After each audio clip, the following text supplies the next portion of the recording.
Very good morning बच्चों। मैं मनोज चौधरी आज आपके समक्ष पुणे कक्षा 12वीं की अपनी इस क्लास में आप सभी का हार्दिक स्वागत करता हूं बेटा।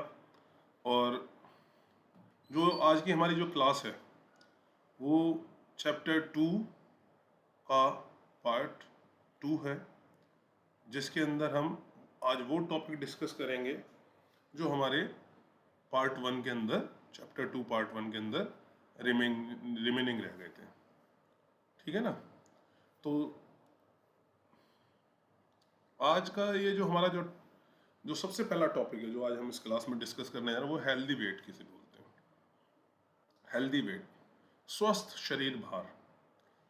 देखो बेटा, आज की डेट के अंदर जो हमारा जो समाज है उसमें कितनी भौतिकवादिता बढ़ गई है कि जो नई नई तरीके की बीमारियां मैं देख रहा हूँ। छोटे छोटे बच्चों को डायबिटीज़ हो रही है, बड़ी बड़ी बीमारियां हो रही हैं, यंगस्टर्स को बड़ी बड़ी बीमारियां, हाइपरटेंशन, आपका क्या नाम है, डायबिटीज़, ये दो तो ऐसी हो गई हैं बड़ी कॉमन। छोटे छोटे बच्चों को भी डायबिटीज़ है। उसका जो रूट कोज है, जो बहुत सारी बीमारियों का जो रूट कोज है वो है मोटापा या अधिक भार, अधिक शरीर भार, है ना। तो आज उसी से रिलेटेड हमारा ये आज का जो सेशन है इसी के ऊपर रहेगा।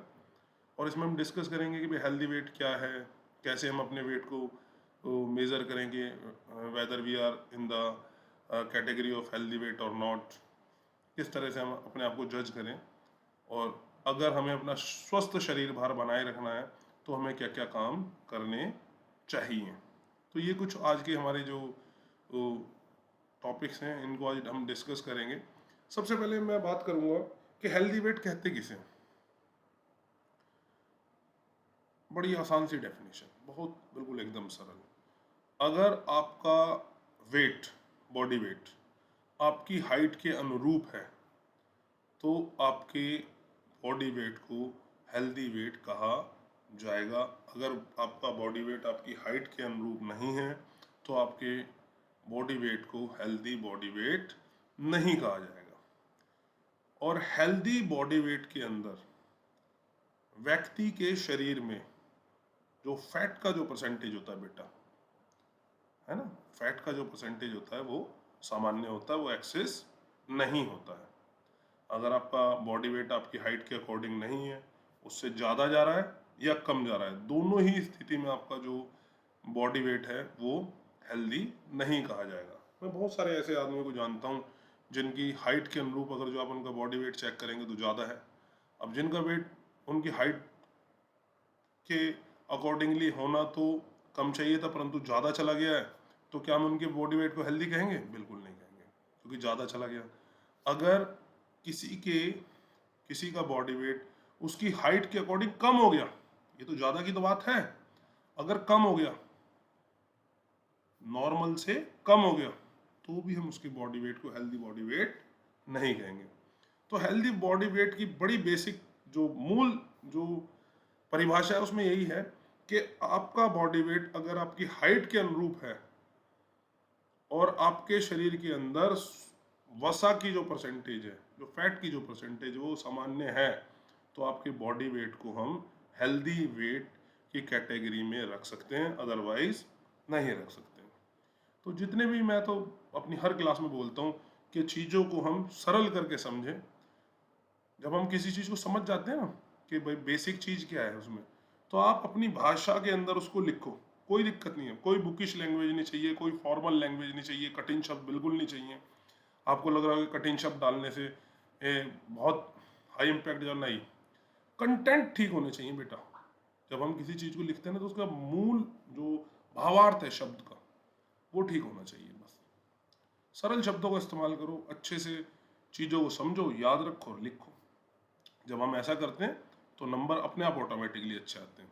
तो सबसे पहली चीज़ आई, आज हमने क्या पढ़ा कि हेल्दी बॉडी वेट क्या है।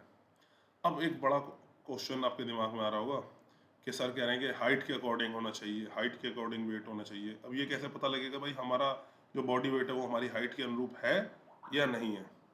बिल्कुल, अगर हमें इस चीज़ की जांच करनी है कि हमारा बॉडी वेट हमारी हाइट के अनुरूप है या नहीं है। तो इस चीज के लिए एक टेस्ट किया जाता है बेटा, जिसको हम बोलते हैं BMI। क्या बोलते हैं? BMI, जिसकी फुल फॉर्म है बॉडी मास इंडेक्स टेस्ट। ये टेस्ट क्या करता है? ये टेस्ट हमें ये बताता है कि हमारा जो शरीर का जो भार है, क्या वो हमारी हाइट के अनुरूप है या नहीं है। अगर जो हमारी हाइट के अनुरूप होगा तो हमारा body weight healthy weight category में आएगा। अगर कम होगा या ज़्यादा होगा तो हेल्दी वेट कैटेगरी के अंदर नहीं आएगा। तो BMI में जो टेस्ट है उसमें करते कैसे बेटा, अब उसको अप्लाई कैसे करेंगे? पहली चीज हमने पढ़ी हेल्दी बॉडी वेट क्या है। दूसरा हमने पढ़ा कि हेल्दी बॉडी वेट को हम किस चीज से जांचते हैं कि हमारा बॉडी वेट हेल्दी है या नहीं है। तो मैंने उसके लिए टेस्ट का नाम बताया, बॉडी मास इंडेक्स टेस्ट। अब बॉडी मास इंडेक्स टेस्ट के अंदर करते क्या है और किस तरह से इसे अप्लाई किया जाता है वो और बता देता हूँ। बॉडी मास इंडेक्स टेस्ट का बड़ा आसान सा फार्मूला है। इसमें हम क्या करते हैं, जैसे कि आपको स्क्रीन के ऊपर भी नजर आ रहा है, शरीर का भार किलोग्राम में, उसको डिवाइड करते हैं बेटा किससे? शरीर की ऊंचाई का स्क्वायर। और ऊंचाई किस में नापते हैं? मीटर्स के अंदर। आप इसको डिवाइड करोगे तो आपको क्या मिलेगा? BMI इंडेक्स मिल जाएगा। आपको क्या मिल जाएगा? BMI इंडेक्स यहां से कैलकुलेट हो जाएगा आपका। हो सकता है थोड़ा सा नहीं समझ में आ रहा हो, मैं एग्जाम्पल से के थ्रू समझाऊंगा तो समझ में आएगा, है ना। तो टेस्ट का नाम क्या? Body mass index test. अब बॉडी मास इंडेक्स टेस्ट का एक सूत्र है जो यहाँ पे स्क्रीन के ऊपर आपको नजर आया, मैंने भी बोला भी है। उस सूत्र के अंदर हम क्या करते हैं, अपने पैरामीटर्स वहां पे रखते हैं और कैलकुलेट करके देखते हैं वहां से हमें क्या प्राप्त होता है? Body mass index, BMI index प्राप्त होगा। उसमें हम उसकी BMI की वैल्यू देखते हैं, बॉडी मास इंडेक्स की वैल्यू देखते हैं। अगर वो 18.5 से कम हो तो व्यक्ति का जो वजन है वो अल्प भार समझा जाएगा। इसका मतलब क्या है? इसका मतलब ये है कि आपका बॉडी वेट आपकी हाइट के अनुरूप नहीं है। आपका होना तो ज्यादा चाहिए था पर आपका बॉडी वेट आपकी हाइट के अनुरूप कम है, यानी कि आपको जरूरत है अपना वजन बढ़ाने की। अगर BMI की वैल्यू, बॉडी मास इंडेक्स की वैल्यू 18.5 से 24.9 के बीच कहीं पे भी आ रही हो तो आपके बॉडी वेट को हेल्दी बॉडी वेट की कैटेगरी में रखा जा सकता है। ठीक है। अगर आपके BMI की वैल्यू 25 से 29.9 तक, 29.9 तक आ रही हो तो आपका जो बॉडी वेट है उसे हम ओवरवेट की कैटेगरी के अंदर रखते हैं। किसमें रखते हैं? ओवरवेट की कैटेगरी के अंदर। 30 से, अगर आपके BMI की वैल्यू 30 से 34.9 तक हो तो आपको मोटापा प्रथम श्रेणी के अंतर्गत हम रखते हैं। अगर आपके BMI की वैल्यू 35 से लेकर 39.9 तक हो तो मोटापा श्रेणी 2 के अंतर्गत आपका वजन आएगा। और अगर आपकी BMI की वैल्यू 40 से ज़्यादा आ रही है तो आपका जो वेट है वो मोटापा श्रेणी 3 के अंतर्गत चला जाएगा। तो ये तब मैंने छोटा सा ना, ये भी आपको पढ़ के समझा, अभी मैंने समझाया कुछ नहीं, अभी तो मैंने सिर्फ ये बताया कि BMI है क्या। अब इसकी एप्लीकेशन करके देखते हैं। देखो, वो ज्ञान बेकार है जिसे हम अप्लाई ना कर सकते। अगर मैं आज यहाँ पे कोई क्लास दे रहा हूँ और मेरे से क्लास लेने के बाद आप केवल रट्टा मारने के लिए तक ही अपने आप को प्रिपेयर कर पा रहे हो तो बेफिजूल है। क्लास का जो ऑब्जेक्टिव है वही खत्म हो जाता है। मेरे से आज क्लास लेने के बाद अगर जो आपको अपना बॉडी वेट कैलकुलेट करना आ गया कि भाई आपका बॉडी वेट हेल्दी है या नहीं है, तो फिर इस क्लास का फ़ायदा है, अदरवाइज क्लास का कोई फ़ायदा नहीं है। इसलिए मैं बार बार बोलता हूँ अपने सेशंस के अंदर कि जब भी आप क्लास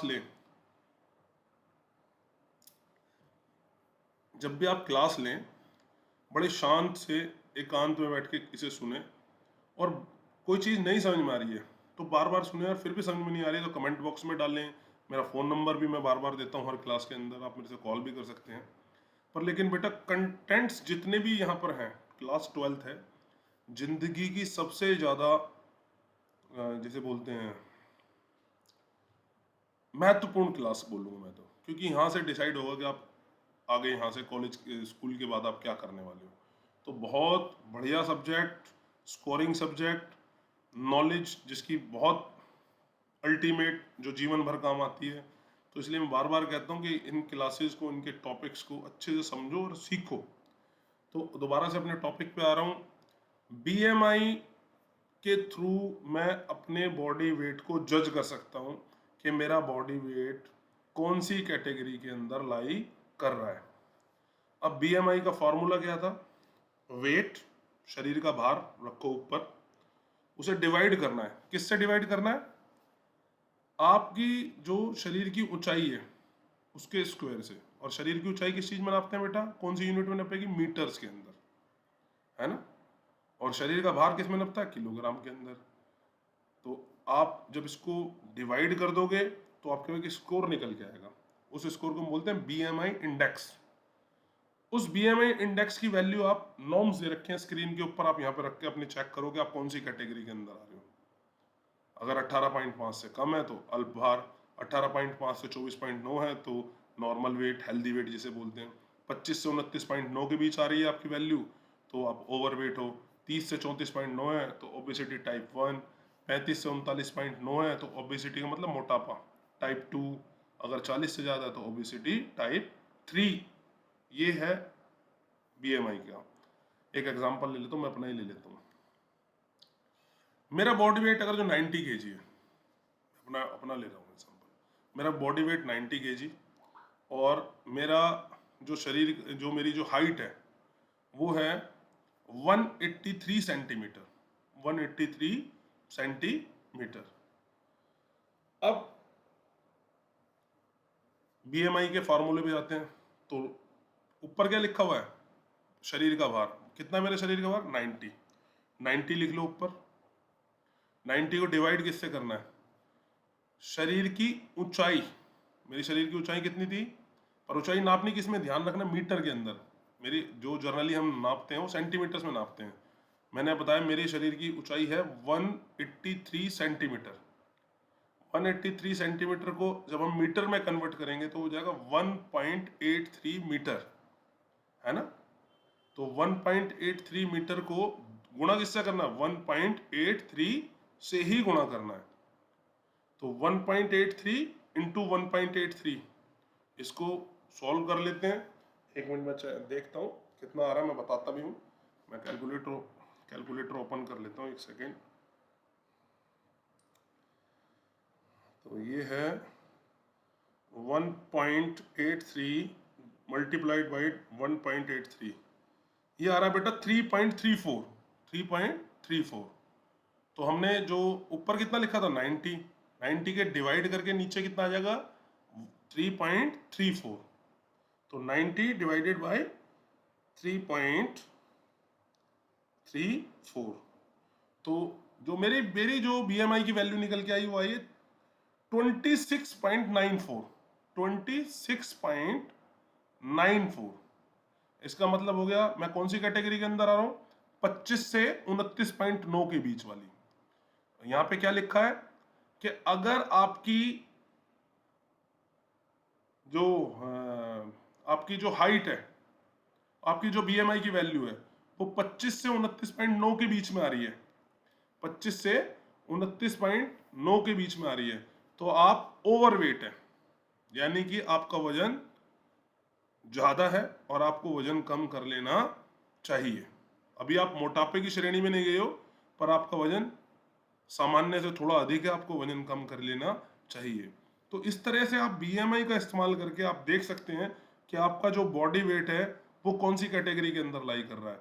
अगर मोटापे की श्रेणी में चलेगा तब तो डेफिनेटली ज्यादा है ही है। अगर 18.5 से कम है तो अल्पभार में चलेगा, वो भी खराब है। अगर आपका बॉडी वेट 18.5 से लेके 24.9 तक है तो आपका बॉडी वेट को हम हेल्दी बॉडी वेट की संज्ञा देंगे, अदरवाइज नहीं देंगे। तो ये तरीका था हमारा कि हम अपने बॉडी वेट का कैसे जांच करें कि भाई हमारा जो बॉडी वेट है वो स्वस्थ भार की श्रेणी के अंतर्गत आ रहा है या नहीं आ रहा है। आगे चलते हैं। ये बहुत जो पॉइंट्स लिखे हुए हैं बड़े ही, जिन्हें बोलते हैं ना बड़े, ये 10 पॉइंट जो लिखे हुए हैं ये बड़े बहुत इंपॉर्टेंट है आज के युग के अंदर। आज का जो टाइम चल रहा है, आज का जो सिनेरियो चल रहा है, आप देख रहे हो कि समाज के अंदर एक महामारी फैली हुई है कोरोना के नाम से, और कोरोना में केवल वही आदमी सरवाइव कर रहे हैं जिनकी इम्यून पावर, जिनका जो हेल्थ का लेवल जो है वो अच्छा है। जिनकी भी थोड़े से भी हेल्थ का डामाडोल है स्थिति, उनके साथ बड़ी प्रॉब्लम हो रही है और उन्हें ज़्यादा मुश्किलों का सामना करना पड़ रहा है। तो जब हम हेल्थ की बात करते हैं तो सबसे बड़ी चीज़ है कि हमारा जो बॉडी वेट है वो स्वस्थ भार की श्रेणी के अंतर्गत आना चाहिए, वो हमारी हाइट के अनुरूप होना चाहिए। अगर मुझे अपने बॉडी वेट को स्वस्थ भार की श्रेणी के अंतर्गत रखना है, ना मैं उसे कम होने दूं ना मैं उसे ज़्यादा होने दूं, तो मुझे किन किन चीज़ों का ध्यान रखना चाहिए, मैं क्या क्या चीज़ ऐसी हैं जिन्हें करके मैं अपने बॉडी वेट को स्वस्थ भार की श्रेणी के अंतर्गत बनाए रख सकता हूं। तो सबसे पहली चीज कि आपको अगर अपने बॉडी वेट को हेल्दी वेट की कैटेगरी के अंदर रखना है तो पर सबसे पहली चीज है जिंदगी के अंदर व्यायाम को अपनी लाइफस्टाइल में शामिल कर लो। व्यायाम को शामिल अगर आप कर लेंगे तो डेफिनेट मान के चलना बहुत ज़्यादा प्रबल संभावनाएं बढ़ जाएंगी कि आपका जो बॉडी वेट है वो हेल्दी वेट की कैटेगरी के अंदर रहे, अदरवाइज उसके इससे बाहर जाने की संभावना बढ़ जाती है। देखो हम खाना 2 दफ़े खाते हैं ना दिन के अंदर, बहुत सारे आदमी 2 की जगह 3 भी खाते हैं, ब्रेकफास्ट, क्या नाम है, लंच, डिनर।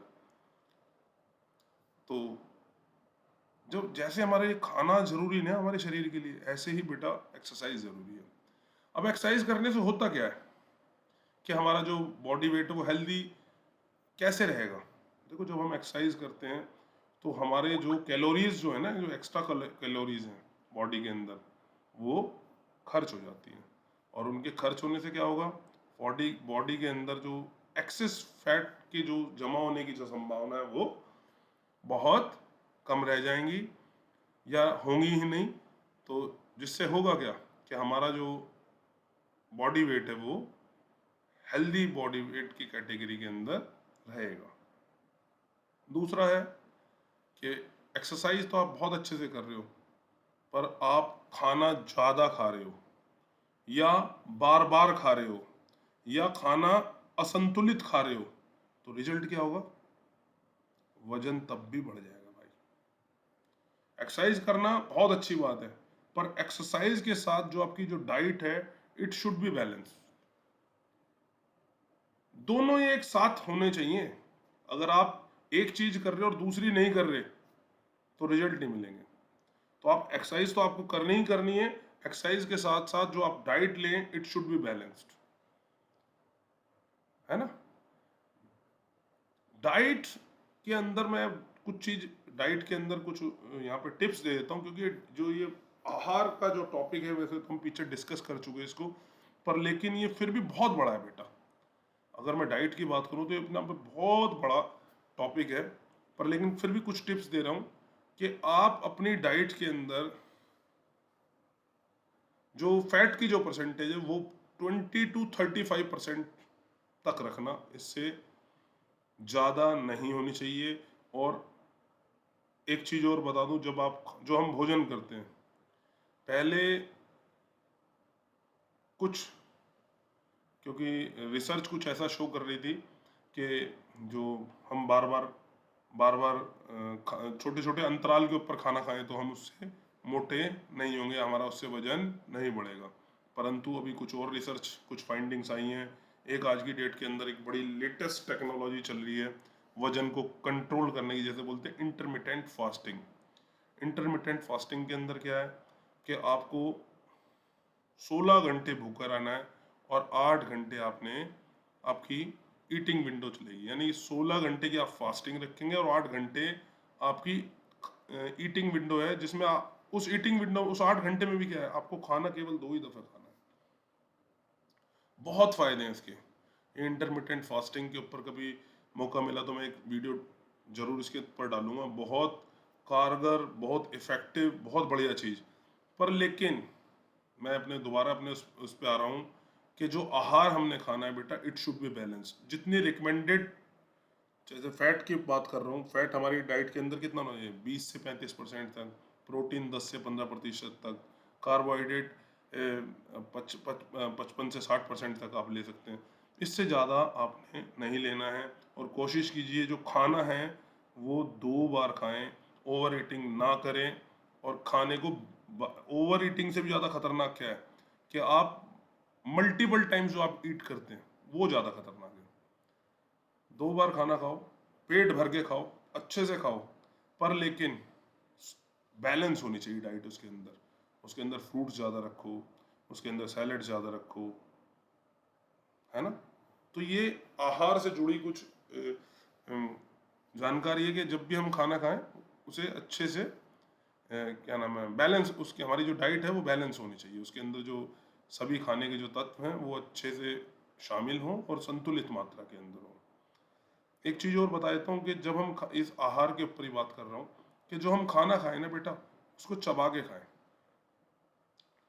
अब चबाने से होगा क्या, हमने बहुत दफ़ा सुना कि भाई चबाने से बार बार, अगर जो मैं कई जगह आपने पढ़ा होगा कि जब भी हम खाना खाएं उसे ना चबाना ज़्यादा चाहिए।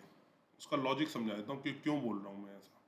चबाएंगे तो होगा क्या, देखो जब हम खाने को ज़्यादा चबाते हैं तो क्या होता है, खाने के साथ हमारी जो लार है ना, सलेवा जिसे बोलते हैं, वो मिक्स हो जाता है। जितना ज़्यादा चबाएंगे उतना ज़्यादा लार खाने के साथ मिक्स हो जाएगी। अब मैं एक छोटा सा एग्जांपल देता हूँ, मैं अपना ही लेता हूँ कि जो मेरा स्टमक है, जो मेरा पेट है, वो सपोज करो 1 किलो खाने के अंदर भर जाता है, 1 किलो खाने में भर जाएगा। तो होगा क्या, अगर मैं ज़्यादा चबाऊंगा ना तो उस 1 किलो में से हो सकता है 600 ग्राम खाना पहुँचे और 400 ग्राम पहुँच जाए लार खाने के साथ। स्टमक में तो 1 किलो मटेरियल आ सकता था, 1 किलो जैसे ही फिल होगा यहाँ से सिग्नल जाएंगे ब्रेन को, कहना हाँ भाई भर गया पेट, रुक जा। अब 400 ग्राम लार पहुंची और 600 ग्राम पहुंचा केवल खाना, तो अल्टीमेटली कैलोरीज कम पहुंची। तो डेफिनेटली बात है, जब कैलोरीज कम जाएंगी तो ये पक्का मान के चलना कि बहुत कम संभावना है कि जो आपका वेट है वो हेल्दी वेट से डाइवर्ट हो। और अगर आप जल्दी जल्दी खाना खाएंगे तो होगा क्या, सलेवा हो जाए, जो हमारी लार जिसे बोलते हैं, वो खाने के साथ कम मिक्स होगी और खाने की क्वांटिटी ज़्यादा जाएगी और लार जाएगी कम। तो जब खाना अंदर चला गया तो कैलोरीज ज़्यादा जाएंगी, कैलोरीज ज़्यादा जाएंगी तो डेफिनेटली फिर वो आपके जो वेट को प्रभावित करेंगी, वो हेल्दी वेट की कैटेगरी से बाहर होने की उसकी संभावना बढ़ जाएगी। तो जब भी हम आहार को लें, खाने को खाएं, तो इस बात का विशेष ध्यान रखना बच्चों कि खाना हम चबा के खाएं। खाने के अंदर सभी जो भोजन के जो तत्व हैं वो संतुलित मात्रा के अंदर विद्यमान होने चाहिए, ठीक है ना। तीसरा पॉइंट है क्रियाशील दिनचर्या। जब भी, सच बताऊं ना, इस भौतिकवादिता ने ना, जो हमारा ये भौतिकवादी जो युग, ये जो समय चल रहा है, जितने सुख देने वाले जो उपकरण हैं, उन्होंने क्या करा, उन्होंने ना हमें अनएक्टिव कर दिया। टीवी है, टीवी का स्विच रिमोट से बैठे बैठे चला रहे हैं। एसी है, एसी का रिमोट, अरे भाई खड़े होके जाना तो हम भूल ही गए हैं। और जैसी हम अपनी टेंडेंसी बनाएंगे ना, अगर हमने अपनी टेंडेंसी बना ली सुस्त, तो हमारी दिनचर्या सुस्त रहेगी।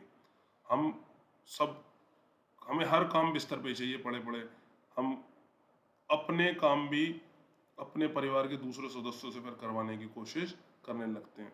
तो ऐसा नहीं करना है। आप अपने जो लाइफस्टाइल है उसे आप एक्टिव रखिए, अपने डेली रूटीन के कार्य बड़े चुस्ती के साथ, बड़े अच्छे से स्वयं पूरे कीजिए। डिपेंडेंसी तो औरों के ऊपर बिल्कुल कम कर दीजिए। हटा दीजिए, अपने काम स्वयं कीजिए और हर काम को बड़े जोश के साथ, बड़े अच्छे से, बड़े एक्टिव मोड के ऊपर आपने करना है। ऐसा करने से होगा क्या? अगर आप एक्टिव अगर हम एक्टिव रहेंगे, हम काम खुद करेंगे, तो डेफिनेटली बात है कि हमारी जो कैलोरीज का जो कंजम्पशन है, जो कैलोरीज जो बर्न होंगी वो ज़्यादा होंगी। और अगर जो हम सुस्त दिनचर्या को अपनाएंगे, हम अपने काम किसी और से करवाने की कोशिश करेंगे, तो डेफिनेटली बात है जो हमारा जो एक्टिविटी लेवल है वो कम होगा, और एक्टिविटी हमारी कम होगी तो हमारा जो कैलोरीज का जो कंजम्पशन है वो घट जाएगा, और फिर संभावना दोबारा से हो जाएगी कि आपका बॉडी वेट जो है वो हेल्दी वेट की कैटेगरी से जंप कर जाए, उससे बाहर चला जाए। चौथा पॉइंट है योग। योग करने से हम अपने शरीर के जो भार को स्वस्थ बनाए रख सकते हैं। अब कैसे? देखो, ये तो मैंने यहाँ पे पॉइंट लिख रखे हैं कि इन पॉइंट्स को अगर जो आप अपनी बॉडी, अपने लाइफस्टाइल के अंदर शामिल करोगे, तो आपका जो बॉडी वेट है वो हेल्दी वेट की कैटेगरी के अंदर रहेगा। अब मैंने जैसे अभी तक 3 का मैं डिस्कशन, यहाँ पे मैं 3 को डिस्कस कर चुका हूँ, 3 पॉइंट्स को। चौथा पॉइंट है योग। अब योग की बात करेंगे तो योग तो भाई अपने आप में बड़ा विशाल, इसकी तो जितनी तारीफ की जाए उतना कम। ये तो जैसे बोलते हैं ना, हमारा जो संस्कृति है, हमारी विरासत है जो हमने वर्ल्ड को दी है, और इतना इफेक्टिव कि इसके तो जो इसका महिमा मंडल है, जो इसका, वो तो भाई बहुत, इसके तो लाभ जो है ना, इसके लाभ ढेरों लाभ हैं इसके। शरीर के भार को स्वस्थ भार बनाए रखने में भी योग बहुत मदद करता है। वो कैसे है वो बता देता हूँ। देखो बेटा, जब आप योग को अपने जीवन में शामिल करते हो, तो योग के अंदर, योग के बेसिक जो 8 प्रैक्टिसेस हैं, यम, नियम, आसन, प्राणायाम, प्रत्याहार, धारणा, ध्यान, समाधि, है ना, 5 है ना। इनमें से जैसे प्राणायाम हो गए, आसन हो गए, ये 2 इसकी जो अंग है, 8 अंग है ना योगा के, मैंने जिनके नाम बताए, इन 2 अंगों का तो बहुत योगदान है आपके बॉडी वेट को हेल्दी बनाए रखने में। मैं प्राणायाम की बात करूं, प्राणायाम में क्या होता है? ब्रीदिंग एक्सरसाइज है। जब अलग अलग तरीके से ब्रीदिंग लेने के स्टाइल पे उन एक्सरसाइज के नाम बदलते हैं। जैसे एक प्राणायाम का नाम है कपालभाति प्राणायाम। कपालभाति प्राणायाम करने से लोगों के फीडबैक देखता हूं मैं। कोई कहता है जी मेरा 10 किलो वजन कम हो गया, कोई कहता है मेरा 15 किलो वजन कम हो गया। बहुत, जिसे बोलते हैं ना, मैजिकल रिजल्ट है इसके। कपालभाति प्राणायाम और दूसरे प्राणायाम, कपालभाति हो गया, आपका भस्त्रिका हो गया, है ना, ये कुछ ऐसे पावर योगा भी आजकल बड़ी ट्रेंड के अंदर है। योग के जो आसन ले लो, प्राणायाम ले लो, ये तो 2 ऐसे अंग हैं योग के जो आपको आपके शरीर के भार को स्वस्थ भार की कैटेगरी में बनाए रखने में आपकी बहुत मदद करते हैं बेटा। तो इनको अगर आप अपना लेते हो तो बहुत इफेक्टिव है। आजकल आपने देखा हो तो पावर योगा भी चल रहा है। पावर योगा के अंदर भी हम बहुत सारी योगा की एक्सरसाइज, योग के जो व्यायाम, योग से संबंधित जो क्रियाएं हैं उनको करते हैं, और अपने, जिससे हमारा जो बॉडी वेट है वो हेल्दी बॉडी वेट की कैटेगरी के अंदर बना रहता है। अब मैंने ना कुछ आदमी ऐसे भी देखे जो, जैसे मैं बोल रहा हूँ कि योग करने से, बेसिकली प्राणायाम करने से वजन कम हो जाता है, बॉडी वेट कम हो जाता है। अब कम कैसे होता है मैं बता देता हूँ। कम कैसे होगा? जो इंटरनल मूवमेंट्स होती हैं बॉडी की, एक तो नंबर 1 चीज बीएमआर बढ़ा देगा, आपका बेसिक मेटाबॉलिक रेट बढ़ा देगा, आपकी जो एनर्जी, जो कैलोरीज को जो कंज्यूम करने का जो दर है वो बढ़ जाएगी, नंबर 1 चीज। दूसरा, बॉडी का जो फैट इनटेक करने की जो कैपेसिटी है, फैट को जो जैसे बोलते हैं शोषित करने की जो टेंडेंसी है, वो भी कहीं ना कहीं, योग की कुछ बहुत सारी ऐसी क्रियाएं हैं, जो स्पेशली प्राणायाम की बात कर रहा हूँ मैं यहाँ पे, जो उसमें कमी आती है। कुछ आदमी मैंने ऐसे भी देखे जो ब्लेम करते हैं, कहना रे नहीं कुछ नहीं होता योग करने से, हमने तो इतने दिन किया, हमारा तो कोई वेट कम नहीं हुआ जी। अब मैं उनसे एक चीज पूछता हूँ कि भाई साहब, आपने कितनी देर किया योग? तो उनमें से बहुत सारे का जवाब है 5 मिनट किया, 10 मिनट किया। मेरा दूसरा क्वेश्चन उनसे ये होता है कि भाई कितने दिन किया? तो फिर वो बड़े लाउडली बोलेगा, कोई कहेगा 15 दिन, कोई कहेगा 20 दिन, कोई कहेगा 1 महीना। अरे भाई, मैं पूछता था फिर दिन में कितनी बार किया? एक बार करते हैं सुबह के टाइम। जवाब ये भी होता है ज़्यादातर का, मोस्टली का, भाई साहब आप डॉक्टर की दवाई तो 3 दफ़ा खा सकते हो, आप योग 3 दफ़ा नहीं कर सकते, है ना? आप डॉक्टर की दी हुई, डॉक्टर अगर जो आपको मेडिसिन देगा तो उसे तो 3 बार आप खा लोगे, पर लेकिन योग को अगर 3 बार करना हो तो मना कर दो, कहना नहीं जी टाइम नहीं है। फिर उम्मीद कैसे कर रहे हो रिजल्ट्स आ जाएंगे? अच्छा कितनी देर कर रहे हो? 5 मिनट कर रहे हो। अरे भाई, कम से कम 40 मिनट जरूर होना चाहिए, तब आते हैं योग के रिजल्ट्स। कोई भी ट्रेनिंग सेशन हो, अगर आप उसकी टाइमिंग, उसकी ड्यूरेशन बहुत छोटी कर दोगे तो उसके रिजल्ट्स नहीं आते। दूसरा मैं पूछता था, मैं भाई कितने दिन किया? 10-15 दिन किया जी, कोई रिजल्ट नहीं मिला, छोड़ दिया। किसी भी ट्रेनिंग के इफेक्ट आने के लिए, कोई भी ट्रेनिंग कर लो, मोस्टली ट्रेनिंग के जो इफेक्ट्स हैं वो 1 से 1.5 महीने के बीच में आते हैं। तो जो लोग इस चीज को ब्लेम करते हैं कि योग करने से कुछ नहीं होता, नहीं भाई नहीं, गलत। आप इसे तरीके से, ढंग से अपने जीवन के अंदर उतारो, इसे करो। 100% इफेक्टिव, 100% इफेक्टिव बोल रहा हूँ, बड़े उसके साथ, बड़े कॉन्फिडेंस के साथ बोल रहा हूँ कि ये बड़ा कारगर है आपके बॉडी वेट को मैनेज करने में। 5वीं चीज है अपनी जो डाइट है भाई, उसमें जितनी भी ज़्यादा चिकनाई वाली चीज़ें जिनमें वसा की परसेंटेज ज़्यादा है उसको हटा दो वहाँ से। नहीं तो क्या होगा, आपने देखा था भी, मैंने पिछली जो क्लास के अंदर बताया था कि फैट के अंदर सबसे ज़्यादा कैलोरीज है। अगर जो हम फैट को ज़्यादा लेंगे तो क्या होगा, अल्टीमेटली बॉडी के अंदर जो कैलोरीज का जो इनटेक है वो बढ़ जाएगा, और शरीर क्या होगा, शरीर के अंदर जो फैट की जो एक्यूमुलेशन है वो बढ़ जाएगी, और रिजल्ट क्या होगा, आपका जो शरीर का जो बॉडी वेट है वो एक्सेस हो जाएगा, और वो स्वस्थ भार की कैटेगरी से बाहर हो जाएगा। अगला पॉइंट लिखा है कि ज्यादा कार्बोहाइड्रेट वाले जो पदार्थ हैं उनका भी हमने सेवन नहीं करना चाहिए। ऐसा क्यों लिखा है मैंने? देखो बेटा, जब भी हम कोई भी एक्सरसाइज करेंगे तो एक्सरसाइज करने से होता क्या है, एक्सरसाइज करने से आपकी कैलोरीज बर्न होनी शुरू होती है, कैलोरीज बर्न होनी शुरू होती है। तो सब हमारे खाने के अंदर 6 चीजें, कार्बोहाइड्रेट है, प्रोटीन है, फैट है, विटामिन हैं, मिनरल्स हैं, पानी है, ये 6 चीज तो है ना? तो जब आप एक्सरसाइज करना शुरू करोगे तो सबसे पहले कौन से भोज्य पदार्थ है जो आपको एनर्जी प्रोवाइड करना शुरू करता है ना?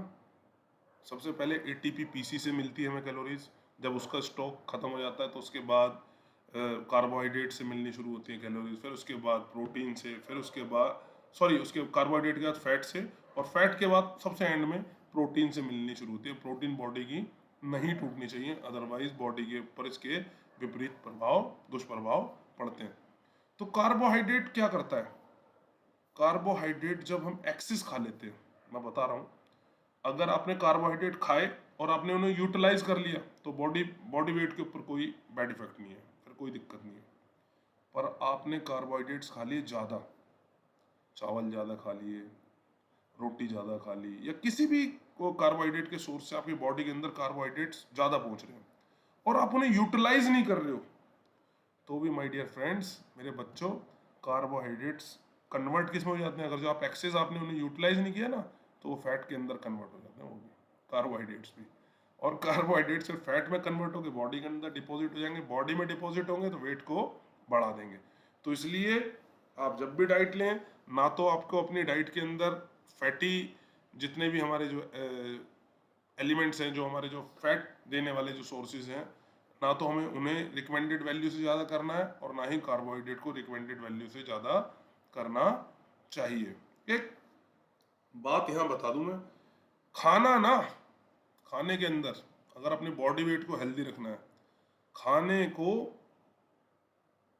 पेट भरने के एक जरिया मत बनाओ, खाने को पोषण देने का जरिया बनाओ। जिस दिन हमारी सोच ये हो जाएगी ना कि मुझे इस खाने से अपने बॉडी को पोषण प्रदान करना है, इस खाने से मैंने अपनी बॉडी को नर्शिश करना है, तो उस दिन फिर शरीर के अंदर आप देखना आपका जो स्वास्थ्य का जो लेवल है वो अच्छा हो जाएगा।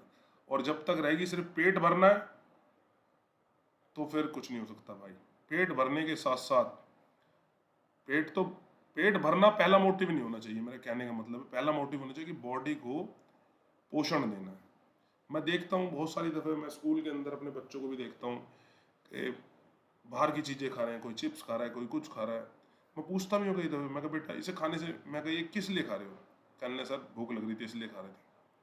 मैंने कहा ठीक है भाई, इसे खाने से, कहना भूख मिट जाती है सर। मैं कहा बिल्कुल ठीक कह रहा है भाई, इसे खाने से भूख मिट जाती है। मैं कहा पेट की भूख तो मिट गई तेरी, इसमें नो डाउट। आप चिप्स खा रहे हो, चाउमीन खा रहे हो, पेट तो भर जाएगा, आपकी भूख शांत हो गई।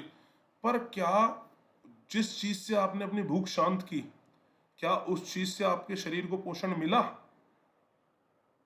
सोचने वाली चीज है भाई। आपने एक मोटिव तो पूरा कर लिया, भूख शांत कर ली, पर दूसरा आपका जो मोटिव था शरीर को पोषण मिलना, क्या वो पूरा हुआ?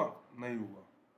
इसकी जगह आप फ्रूट्स खाते, सैलेड्स खाते, घर की बनी हुई सब्जी खाते, घर की बनी हुई रोटियां खाते, कुछ आप इस तरह का जो बाहर के जो पैक्ड फूड है या जो बाहर से जो अवेलेबल फूड है, रेडी फूड्स हैं, आप उनकी जगह अगर जो आप, तो दोनों में फर्क है बेटा।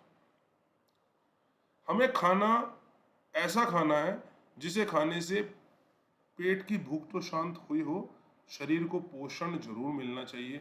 इसलिए बोल रहा हूं कि अपने खाने के अंदर मल्टीपल टाइप्स ऑफ फ्रूट्स रखो, सैलेड्स रखो, मिल्क प्रोडक्ट्स, अगर आप यंगस्टर्स हैं तो जरूर रखो। अगर आपकी एज ऊपर की तरफ जा रही है तो मैं कहूँगा कि फूड के जो प्रोडक्ट्स हैं उनको भी आप कम कर दो थोड़ा, और अपनी डाइट को हेल्दी रखो। बड़े अच्छे अच्छे कंसेप्ट आ रहे हैं आज की डेट के अंदर, अगर जो आप देखो डाइट से रिलेटेड, मैं यहाँ पे उसे डिस्कस नहीं करना चाहता, नहीं तो बहुत लंबा हो जाएगा टॉपिक। बस बेटा मैं तो यही कहना चाहूँगा कि आप जब भी डाइट कोई भी चीज़ खाएं तो आप उसके पीछे ना बस एक धारणा बना लें, अपने आप को एक सोच बना लें कि इसे खाने से मेरा पेट भरने के साथ साथ क्या मेरे शरीर को पोषण मिलेगा या नहीं मिलेगा। ये अपने आप से ही क्वेश्चन कर लेना। अगर दिमाग कहे ना कि हाँ मिलेगा तो खाना उसे, अगर दिमाग नहीं कहे तो फिर उसे नहीं खाना, उसे नहीं लेना। आगे चलते हैं। नशे से दूर रहना चाहिए। अब ऐसा क्यों लिख रहे हैं भाई, नशे से दूर रहना, नशे का शरीर के बॉडी वेट का क्या लेने देना? देखो जी, कई तरह के नशे हैं, है ना। शराब पीना, धूम्रपान करना, और भी बहुत सारे ढेरों तरह के नशे हैं। जो जितने भी ये नशे हैं ना, ये क्या करते हैं, आदमी को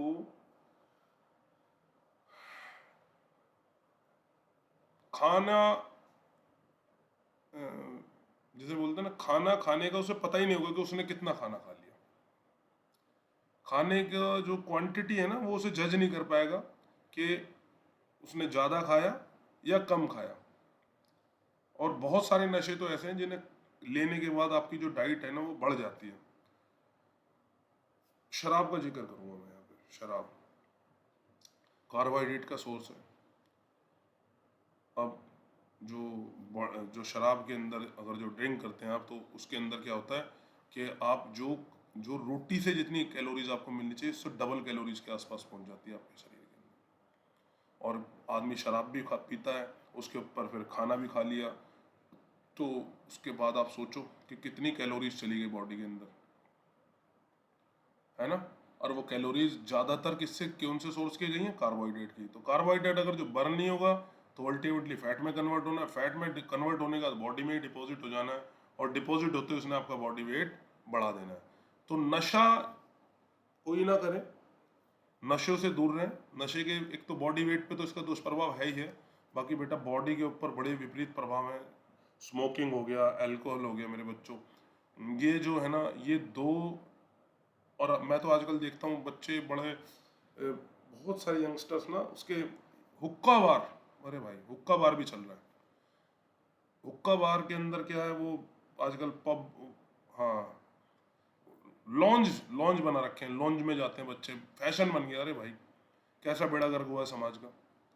उसके अंदर भी बहुत सारे बच्चों के दिमाग में ये गलत फहमी हो, मैं यहाँ दूर कर रहा हूँ कि किसी के हम तो फ्लेवर्ड हुक्का पी रहे हैं जी, इसके अंदर कुछ नहीं है। केमिकल टेस्टिंग करा लेना उसकी। फ्लेवर्ड हुक्के के अंदर भी निकोटिन की मात्रा होती है, फ्लेवर्ड हुक्के में भी, जिसका आपके सेंट्रल नर्वस सिस्टम के ऊपर बुरा प्रभाव पड़ता है। और जब सीएनएस पे बुरा प्रभाव पड़ता है तो उसके अंदर जो आपकी जो डाइट है ना, आपका उसको आप जज कर पाने पे, जज करने में कुछ मैं देखता हूँ कंट्रोल खत्म हो जाता है, हम ज़्यादा खाते हैं, फिर एक्सेस खाते हैं। तो नशे से तो भाई दूर रहना चाहिए। नशे में मैं तो बिल्कुल इसको आप ये जो हम टॉपिक है, टॉपिक से हट के बोल रहा हूँ कि कोई भी नशा आप ना करें। आपके माँ बाप आपको बड़े प्यार से, बड़े आशाओं के साथ पाल रहे हैं बेटा, तो कोई ऐसा काम ना करे जिससे उनकी भावनाओं को ठेस लगे। और मैं तो चाहूँगा कि हम भारत के सभी अच्छे सामाजिक प्राणी बने। मेरे से जितने भी ये जो भी मेरे स्टूडेंट्स हैं, जो भी मुझसे जो मेरा लेक्चर देख रहे हैं, पर अपने आप से एक कमिटमेंट कर लें कि हमें किसी के कहने से या अपने आप भी नशे की तरफ नहीं जाना है।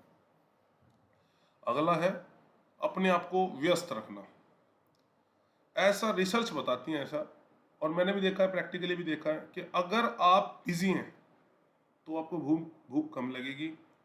अगर आप खाली हैं तो आप क्या करते हैं, टाइम पास करने के लिए, मेरा टाइम किसी चीज़ से पास नहीं हो रहा जी, मैंने थोड़ी देर बाद कुछ खा लिया, थोड़ी देर बाद कुछ खा लिया। आप देख लेना, जिस दिन आप घर पे रहेंगे, खाली होंगे, उस दिन आप नॉर्मल अपनी बिजी जो आपकी रूटीन लाइफ है उससे ज़्यादा खाना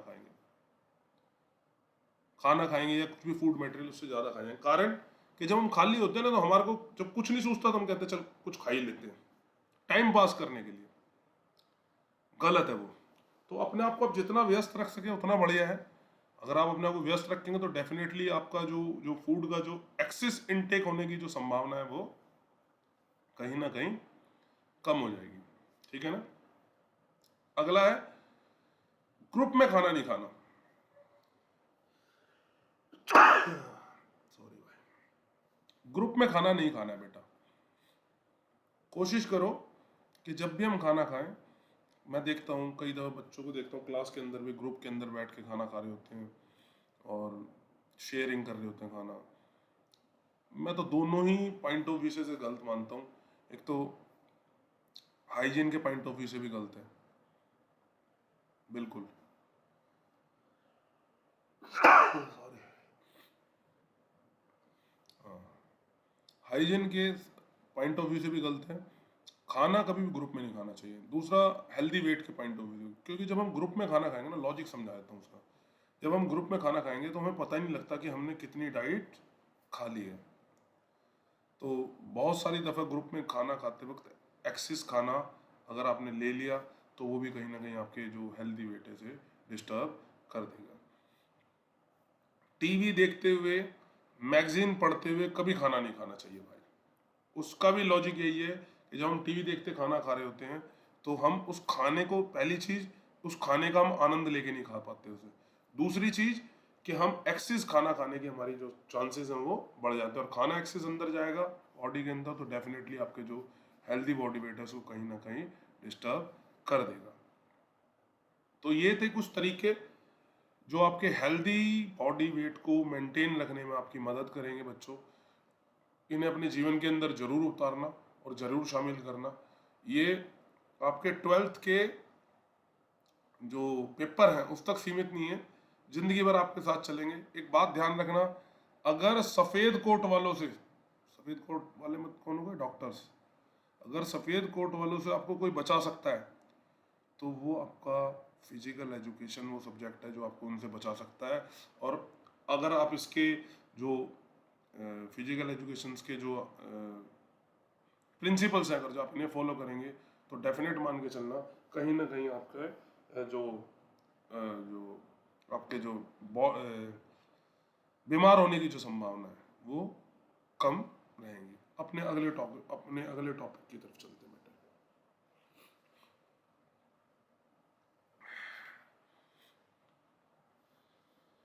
ये लास्ट टॉपिक है इस चैप्टर का। अभी सिलेबस रिवाइज हुआ है, रिवाइज सिलेबस के अकॉर्डिंग ही बता रहा हूँ, 2020-21 के अकॉर्डिंग। अल्पहार की हानियाँ। ये जो टाइपिंग कर रहा हूँ ना, मैं हिंदी में कर रहा हूँ, तो हिंदी की जो टाइपिंग में थोड़ा सा मेरे को, मैं ख़त्म करने से पहले बता दूँ, कहीं एक आध शब्द में हो सकता है कि, वैसे तो मैंने बड़ा प्रयास किया, अपने आप ही खुद ही कर रहा हूँ, मुझे हिंदी की टाइपिंग की इतनी हैबिट्स नहीं थी, पर धीरे धीरे करके कर रहा हूँ, खुद लिख रहा हूँ, खुद ही कर रहा हूँ। अगर तो किसी एक आध वर्ड्स की फॉर्मेशन में अगर जो कुछ कमी रह गई हो तो उसके लिए हाथ जोड़ के क्षमा। वैसे पूरी कोशिश कर रहा हूँ कि ठीक बने। पर लेकिन अगर फिर भी कोई रह गई हो तो बच्चों एक बार चेक कर लेना उसको। ठीक है, अगले टॉपिक की तरफ चलते हैं, अल्पाहार की हानियां। अब अल्पाहार क्या होता है पहले तो ये बताओ, कोई भी आप में से, बहुत सारे बच्चे आप में से इसमें हो सकता परिचित भी हो। आजकल ना ट्रेंड चल गया है। ट्रेंड किस चीज़ का चल रहा है कि मैंने देखा अभी पिछले कुछ टाइम से हमारे यहाँ ना सोसाइटी के अंदर ना अपने आप को क्या नाम है, फिट रखने का, अपने आप को अच्छा प्रेजेंट करने का, फिट भी नहीं, अपने आप को अच्छा सोसाइटी के अंदर अपने आप को अच्छा रिप्रेजेंट करने का ट्रेंड चला हुआ है ना। तो मैंने बहुत दफ़ा देखा कि बहुत सारे व्यक्ति अपने बॉडी वेट को, अपने शरीर को अच्छा और फिट रखने के लिए, अपने वेट को कम करने के लिए डाइटिंग का सहारा लेते हैं। डाइटिंग का मतलब अल्पाहार, हिंदी में अल्पाहार बोलते हैं डाइटिंग। पर डाइटिंग के थ्रू अगर आप अपने बॉडी वेट को कम कर रहे हो या अपने आप को फिट रखने का प्रयास कर रहे हो डाइटिंग के थ्रू, तो बहुत ही गलत है भाई। कारण डाइटिंग के बॉडी के ऊपर बैड इफेक्ट्स इतने हैं, पूछो मत। तो आज का जो हमारा टॉपिक है, इसका जो मेन जो फोकस है वो इसी पे कि अल्पाहार की हानियां क्या है, यानी डाइटिंग करने से क्या क्या नुकसान बॉडी को पहुंचते हैं। सबसे पहला, अगर जो आप डाइटिंग करेंगे, बता देता हूँ, डाइटिंग करने में आप व्यक्ति डाइटिंग करता किस लिए कि मेरा जो एक्सेस बॉडी वेट है वो कम हो जाए। नुकसान क्या है, डाइटिंग आप कितने दिन कर लोगे बेटा, महीना, 2 महीना, 6 महीने, साल, 2 साल, और कभी तो नॉर्मल डाइट पे आओगे। डाइटिंग के बाद जब भी आप नॉर्मल डाइट पे आए, पहली बात तो समझ लो, जिस जगह से आपने डाइटिंग शुरू की थी, जितने बॉडी वेट से आपने डाइटिंग शुरू की थी, वो बॉडी वेट दोबारा वहीं पहुंचेगा, और अब कह रही वहां नहीं पहुंचेगा, उससे भी ज्यादा निकल जाएगा। नहीं समझे, समझा देता हूँ। सपोज करो आज मेरा बॉडी वेट 100 kg है और मेरा दिल कर रहा है, कहना यार ज़्यादा है, मैं डाइटिंग के थ्रू कम करता हूँ उसे। मैंने डाइटिंग करना शुरू की, तो पहले 5-6 किलो, तो जैसे मैं डाइटिंग करूँगा महीने 15-20 दिन के अंदर बड़ा रैपिडली नीचे जाएगा, 5-6-7 किलो। तो उसके बाद फिर बहुत स्लो हो जाएगा, कम तो होगा, नीचे तो जाएगा। पर सपोज करो मैंने 2 महीने, 3 महीने, 4 महीने डाइटिंग की और उसके बाद मैंने छोड़ दिया वो डाइटिंग, दोबारा से मैं अपनी नॉर्मल डाइट पे आ गया। मैंने डाइटिंग कितने किलो से शुरू की थी, 100 किलो से। वो वेट जितना नीचे गया था, सपोज करो 90 किलो तक आ गया था नीचे डाइटिंग के थ्रू, जैसे मैं नॉर्मल पे आऊंगा ना तो दोबारा बढ़ेगा, और अब की बारी 100 किलो पे नहीं रुकेगा, 100 किलो को क्रॉस करके जाएगा। समझ में आई। तो डाइटिंग जो है ना, डाइटिंग डाइटिंग किसी भी कीमत पर नहीं करनी चाहिए, कंट्रोल डाइट खानी चाहिए। कंट्रोल डाइट का मतलब क्या होता है कि जो मेरा खाना है वो संतुलित रहे, किसी भी कीमत पे वो अल्पाहार की श्रेणी के अंतर्गत नहीं जाना चाहिए। देखो, खाना बेटा एक्सेस हो जाए तो भी नुकसान, कम रहेगा तो भी नुकसान। कंट्रोल डाइट होनी चाहिए और बैलेंस डाइट होनी चाहिए, इस चीज का ध्यान रखना। तो सबसे बड़ी हानि तो यही है कि जब भी आप इसे छोड़ोगे, आपका जो जहां से आपने स्टार्टिंग की थी उसे भी क्रॉस कर जाएगा। प्री डाइटिंग जो आपका जो वेट था, स्टार्टिंग वेट था, उसको क्रॉस करके आगे जाएगा। दूसरी चीज बताता हूँ, आप थकोगे ज्यादा जब बॉडी के अंदर प्रॉपर डाइट नहीं जाएगी। विटामिन्स की डेफिशिएंसी हो जाएगी, मिनरल्स की डेफिशिएंसी हो जाएगी, ओवरऑल कैलोरीज इनटेक आपका कम हो जाएगा, जिससे क्या होगा, आप थक जल्दी जाओगे, और थोड़ा सा काम करते ही आपको जब थकावट आपको ज़्यादा महसूस होगी। दूसरा इसका कि पाचन तंत्र पर बड़ा बुरा प्रभाव पड़ता है, बिल्कुल पड़ता है भाई। डाइटिंग अगर आप कर रहे हो तो मैंने खुद देखा है, एक्सपीरियंस है मेरे को, खुद मैंने देखा भी है, बड़ा महसूस भी किया। मैं ऐसे लोगों को जानता हूँ जो कर रहे थे और उन्हें बड़ी प्रॉब्लम भी हुई। डाइजेस्टिव सिस्टम आपका टोटली डिस्टर्ब हो जाएगा डाइटिंग से। एसिडिटी बॉडी में ज़्यादा बनने लगेगी, पेट के अंदर। अब एसिडिटी ज़्यादा होने से क्या होगा, पेट के अंदर जख्म हो जाते हैं, जिन्हें हम अल्सर बोलते हैं। इसमें एक पॉइंट लिखा भी होनी चाहिए, पेट में अल्सर हो जाते हैं। पेट के अंदर जो जख्म हो जाते हैं उन्हें अल्सर बोलते हैं। एसिडिटी ज़्यादा, वॉमिटिंग ज़्यादा, पेट आपका जो डाइजेशन है वो पुअर हो जाएगा, तो पाचन तंत्र पे तो बड़ा बुरा प्रभाव है भाई इसका। तो इसके डाइटिंग हमें नहीं करनी चाहिए। तीसरा है मांसपेशीय कमजोरी, आपकी जो मसल्स है ना वो वीक हो जाएंगी और वो उतना उनका एंडोरेंस का और स्ट्रेंथ का लेवल उनका उतना नहीं रहेगा जितना कि वो डाइटिंग से पहले था। फेस की जो शाइनिंग है वो आपका आप कम हो जाएगी। कारण डाइट के अंदर आपके ना मिनरल्स होंगे पूरे, ना बॉडी को विटामिन मिल रहे होंगे, ना बॉडी को पूरी कैलोरीज मिल रही होंगी, तो डेफिनेटली फिर वो कहीं ना कहीं, face is the index of our health, तो कहीं ना कहीं चेहरे की जो जो ओज है, जो चमक है, वो कहीं ना कहीं घट जाएगा बेटा। पेट में अल्सर हो जाते हैं, मैंने भी ये पर डिस्कस कर लिया है। रक्त में अम्ल की मात्रा बढ़ जाती है।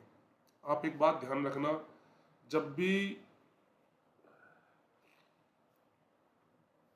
आप डाइटिंग करेंगे, सबसे पहले पेट के अंदर, स्टमक के अंदर अम्ल की मात्रा बढ़ेगी, और वो अगर वो लंबे टाइम तक बढ़ी रहे तो क्या होगा, ब्लड के अंदर भी आपकी जो एसिडिक जो टेंडेंसी है वो बढ़ जाती है। और ब्लड अगर जो एक बार एसिडिक टेंडेंसी की तरफ चला गया तो डेफिनेट मान के चलना कि बॉडी के अंदर कहीं ना कहीं बड़ी बीमारियों को गिफ्ट कर जाएगा। बहुत खराब है।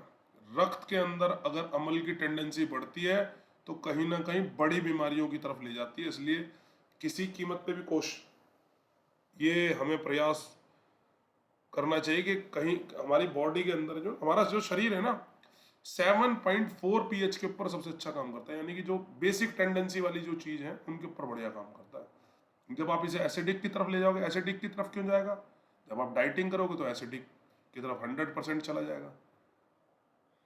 तो उससे होगा क्या, पहले स्टमक के अंदर एसिडिटी की मात्रा ज़्यादा होगी, फिर ब्लड के अंदर चली गई, ब्लड में चली गई तो मैंने बताया बड़ी बीमारियां होने की संभावना बढ़ जाएगी।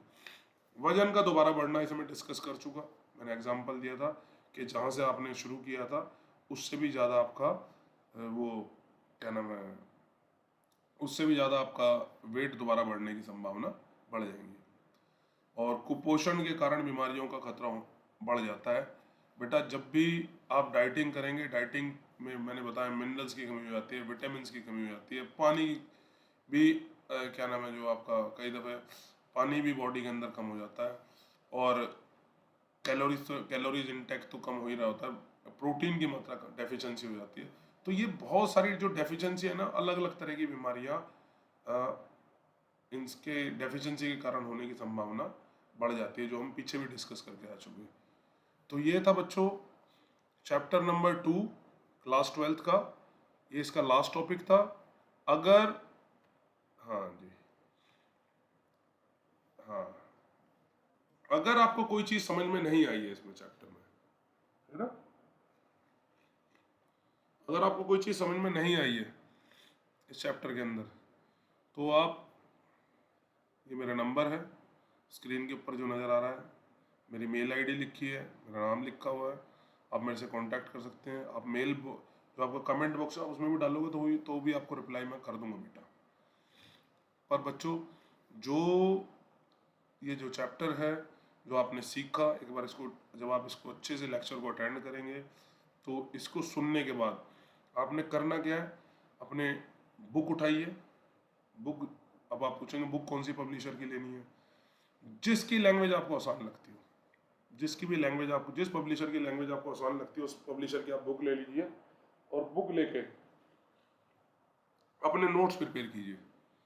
पॉइंट्स यहाँ पे आपको पीपीटी में भी लिखे हुए मिल रहे हैं। अब बच्चे क्या करते हैं, मैंने अपनी पहली वीडियो में बोला था, ये फर्स्ट चैप्टर 1 की वीडियो में, कि आपने बुक की लैंग्वेज को अपने नोट्स में नहीं लिखना भाई। ये कंटेंट्स जो आपको पीपीटी में नजर आ रहे हैं या जो आप बुक्स में भी देख सकते हैं कंटेंट, उनको लिखो, लैंग्वेज आपकी होनी चाहिए बेटा, लैंग्वेज बुक की नहीं चाहिए। मतलब जो अर्थ है, अर्थ आपके अपने शब्दों में, उसी अर्थ को अपने शब्दों में लिखो। अगर मैं इनमें से किसी भी टॉपिक को लिखूंगा तो मैं बुक की लैंग्वेज नहीं लिखूंगा, जो मैं आपको पढ़ा रहा हूँ उसी शब्दों के अंदर मैं उसको एक्सप्लेन करूंगा। अगर आपने, इसे बोलते हैं नोट्स बनाना, अगर आप इस तरह के नोट्स बना लेंगे तो जिस दिन मेरे दोस्तों पेपर होगा ना आपका बच्चों, उस दिन आपको दिक्कत नहीं होगी जरा सी भी उसे याद करने में। और अगर जो आपने बुक उतार रखी होगी अपने नोट्स के अंदर, तो ये डेफिनेट मान के चलना कि जब लर्निंग का टाइम आएगा, जब बड़ी प्रॉब्लम आपको होगी। तो इसलिए मेरी सख्त हिदायत है कि आप नोट्स बनाएं। तो वो नोट्स आप मेरा लेक्चर को कंसर्न कीजिए, बुक को कंसर्न कीजिए, पर लेकिन जब आप नोट्स बनाएंगे तो नोट्स आपके अपनी लैंग्वेज के अंदर होने चाहिए, पॉइंट्स यही होने चाहिए जैसे मैंने एक्सप्लेन कर रखे हैं, एक्सप्लेनेशन उनका ठीक होना चाहिए, दैट्स इट। लैंग्वेज से कुछ मतलब नहीं है कि बुकिश लैंग्वेज नहीं, बुकिश लैंग्वेज नहीं चाहिए। ठीक है बच्चों, तो आज के लिए इतना ही बहुत। Thank you so much, have a nice day, bye bye.